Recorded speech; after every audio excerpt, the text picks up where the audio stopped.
তাহলে জীবনটাও আমার না, দেহটাও আমার। আল্লাহ আসেন ভাবি, এটাই ভাবা উচিত যে কোনো মুহূর্তে আমি চলে যেতে পারি, কিন্তু আমার প্রস্তুতি কত, আমি কতটুকু আখেরাতকে বুঝাইলাম, দুনিয়াকে কতটুকু বুঝাইলেন এটা আমার প্রশ্ন না। দুনিয়া তো কম না কম বেশি কিছু না কিছু বুঝাইছি, কিন্তু মেরে দোস্ত আখেরাত কতটুকু বুঝাইলাম, যেখানে চলে যাব, যে আল্লাহ 24 ঘন্টা আমাকে সুরক্ষিত করে। আপনি জানেন না, এক জায়গায় আল্লাহ বলছে, মানুষ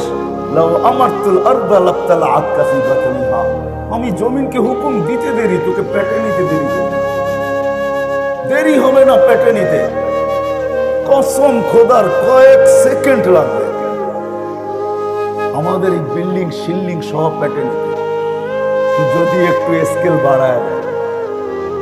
বোঝে নেই তো, ঠিক না?